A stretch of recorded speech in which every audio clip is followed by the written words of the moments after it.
Welcome everybody back to Boost in Motion, guys. And today we got to talk about this, right? Because now the dust has settled. We are moving into an electric performance world. Guys, hit that intro. Welcome everybody back to Boost in Motion, guys. Good morning, good afternoon, and good night. Thank you.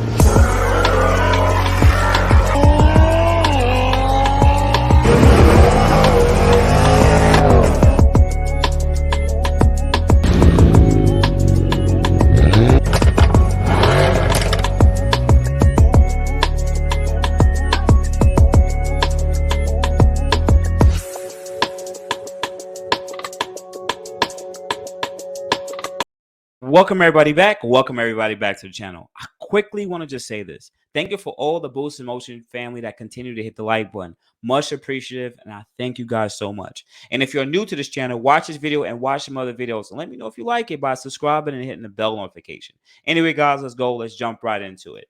So we already know the cat is out the bag. The dust has finally settled because we don't have attention spans. Dodge have dropped their all electric muscle car. I don't understand how electric and muscle really goes together, but they designed this car. Now, I'm not going to talk about specs. I'm going to talk about it as a regular car guy. And if I'm happy about it, not happy about it, and what some things I think they can improve. So anyways, quickly, let's take a look at a couple of pictures. This is from other IG people. I'm not going to go through a bunch of editorials and anything like that. But nonetheless, first thing I got to say is this. You do not have to make electric cars ugly. I think I even said that in some of my older videos. Most of the people who design electric cars now don't make them tasteful. They're not good-looking cars. It's like an engineer. No disrespect, because I understand engineers because I was studying to be an engineer. I can understand why an engineer can design something to be functional, but functional doesn't mean that it has finish, if you know what I mean. Right? It's not pleasing to the eye. So the Teslas are nice. They're great cars. They're iPhones on wheels, right? But they're boring looking. Sorry, Tesla fans, but they're boring looking. And there's other companies such as Porsche that made their all-electric car where they've still messed up. Their engineer was like, let's make the back of this Porsche look really good and even the side, but the front end looks fugly. It still looks a little fugly because they were thinking about, once again, aerodynamics. They looked into these things. No. Dodge said, let's take the styling of what people love, make it look just as pleasing, and put all the stuff that make it electric under it. And that's what you get out of a concept. You're mixing modern with dated with new technology. That's it. The fact that they have this grill, right? This grill right here is designed for airflow. Literally, that piece right there, what has the indentation, it literally is designed for airflow. But they still give you aesthetically a pleasing car. I know you guys are going to say, it's a concept. It may not be this way. Listen, companies pay attention to their concepts now because they realize when people want one thing and they take all of it out of it, they lose sales. But Dodge is great on marketing, number one. They're great on marketing. Number two, if they're going to sell something to their performance people, it needs to be badass. Short answer here, too. What is it powered by? It is it's all electric. It's all-wheel drive. But most likely, you can also, I forgot, Rady's Rides did a review on it. He got to sit in it and talk about it. I believe you can actually toggle to make it actually rear-wheel drive and all-wheel drive with a switch, which would make sense. Which means for all you guys who like to go to the drag strip and do pulls in a rear-wheel drive car, it's there.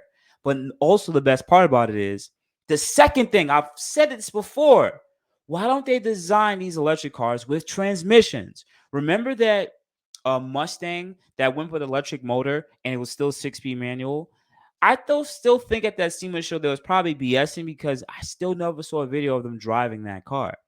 But knowing that they designed it and they added a 6-speed manual, I thought about it and said, this car has all the power it needs, but you can actually roll your gears.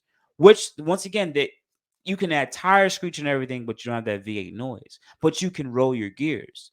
This case, this car would have a transmission, which once again returns that feeling of just CVT-ness, no more CVT-ness, just strictly different gears. And they can modulate the amount of power the car gets between every gear. So for instance, let's say you launch the car, right? This is what you can do with transmission. I'm not saying this is what they said, but think about it like this. Because they can choose how much power the car delivers, when they want to go through different gears, they can also modulate the power delivery so that you can feel the car the power come on. So lower RPM or the bottom of that gear, they can have it where it's like and then deliver more higher performance as it goes to the higher point. And then shift change, quickly delay the discharge, right?